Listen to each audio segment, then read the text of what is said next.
देखिए, वर्तमान में जो मतदान के समय अभी जो रुझान देखने को मिल रहा है और जिस प्रकार से जनता वोट के लिए उमड़ पड़ी है, निश्चित रूप से कह सकता हूं कि इस चुनाव में भारतीय जनता पार्टी की सरकार बनने जा रही है। जिस तरीके से सर बांग्लादेश घुसपैठ का मुद्दा आप लोगों ने चुनाव में उठाया, कैसे निपटेंगे आप लोग, आपकी सरकार अगर नहीं, देखिए, ये उठाया मतलब बांग्लादेश का मुद्दा, ये सच्चाई है, यह वास्तविकता है यहाँ के लिए, और इसलिए लोगों को तो ये बातें बतानी होगी ना। आने वाले समय की जो चुनौतियां हैं, जो खतरे हैं लोगों के सामने, राज्य के सामने, उससे तो लोगों को रूबरू कराना होगा। और इसलिए ये बांग्लादेशी जो लगातार इनकी संख्या बढ़ती जा रही है, यहाँ के मतदाताओं की संख्या घटते जा रही है, पलायन हो रहा है झारखंड से, और इसमें वर्तमान सरकार जो वादा की थी कि हम पलायन रोकेंगे, यहाँ के लोग बाहर नहीं जाएंगे, यहाँ के आदिवासी भाई बहनों की सुरक्षा उसी की जिम्मेवारी के नाम पर, जल जंगल जमीन के नाम पर ये सरकार आई थी, और आज वही सबसे ज्यादा प्रताड़ित हो रहे हैं, सबसे ज्यादा लूटे जा रहे हैं, उनका दोहन हो रहा है।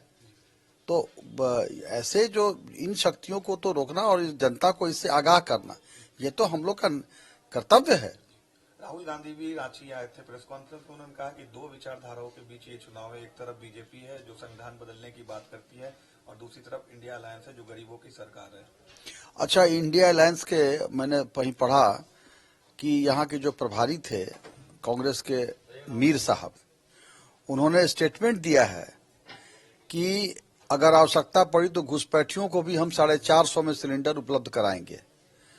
तो अब इसी से अंदाज लगा लीजिए, वो मान भी रहे हैं कि वो भी मान रहे हैं कि इस राज्य में घुसपैठिए हैं, और घुसपैठियों को आगे बढ़ाने के लिए उनको हमने जो कहा कि 500 में हम सिलेंडर देंगे, तो उससे भी कम में वो सिलेंडर देके उनको और प्रोत्साहित कर रहे हैं।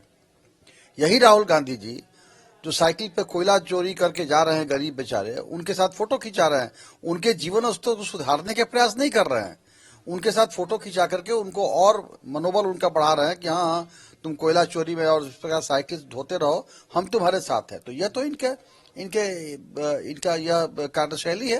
बीजेपी पे आरोप लगा रहे हैं राहुल गांधी की यहाँ की जल जंगल जमीन को आप लोग अपने उद्योगपति मित्रों के हाथ में बेचने की तैयारी में है। आप जाके देखिए, पूरे पहाड़ के पहाड़ साफ हो गए संथाल परगना में जी, बालू अभी पूरा चोरी चल रहा है। ये हमने तो यही कहा ना कि जल जंगल जमीन बचाने के नाम पर सरकार आई थी, लेकिन सबसे ज्यादा शोषण आदिवासियों का हो रहा है, सबसे ज्यादा शोषण ग्रामीणों का हो रहा है, सबसे ज्यादा शोषण गरीबों का हो रहा है। यह बालू और पत्थर, लोहा, कोयला, सारा जो है राजस्व की हानि हो रही है इस राज्य की। यह तो अभी एक कहावत है बड़ा मजेदार, दो मित्र बात कर रहे थे आपस में। हमारे यहाँ बैंक मोड़ एक जगह है, तो सराय ढेला भी एक जगह है। सराय ढेला में दोनों मित्र खड़े थे, बोले कि भैया हमको यार जाना है बैंक मोड़। तो बोला जाओ, मोटरसाइकिल से चले जाओ। तो बोला कि मोटरसाइकिल कागज नहीं है, जाइए। तो दूसरा मित्र बोलता है कागज की क्या आवश्यकता है, एक बोरा कोयला रख लो मोटरसाइकिल पर और बैंक मोड़ क्या पूरा झारखंड घूम जाओ, कोई तुम्हारा मोटरसाइकिल चेक नहीं करेगा। तो यह आम लोगों के बीच में यह कहावत, इस प्रकार के इस सरकार की हरकत है। आज आखिरी दिन है चुनाव का सर, क्या देख रहे हैं कल्पना सोरेन और हेमंत सोरेन का क्या होगा चुनाव के बाद? देखिए, ये लोग जो इनका जगह होना चाहिए उसी जगह पे वापस जा रहे हैं। ये गलती से एक बार धोखे से लोग ने इनको बैठा दिया था, इनकी सरकार बन गई थी, लेकिन यह ऐसा कोई बचा नहीं जिसको इन लोगों ने ठगा नहीं। तो ये इंडी सरकार जो है अभी वर्तमान में, जो आज चुनाव के बाद जब रिजल्ट आएगा तो ये लोग अपने जगह पर वापस चले जाएंगे।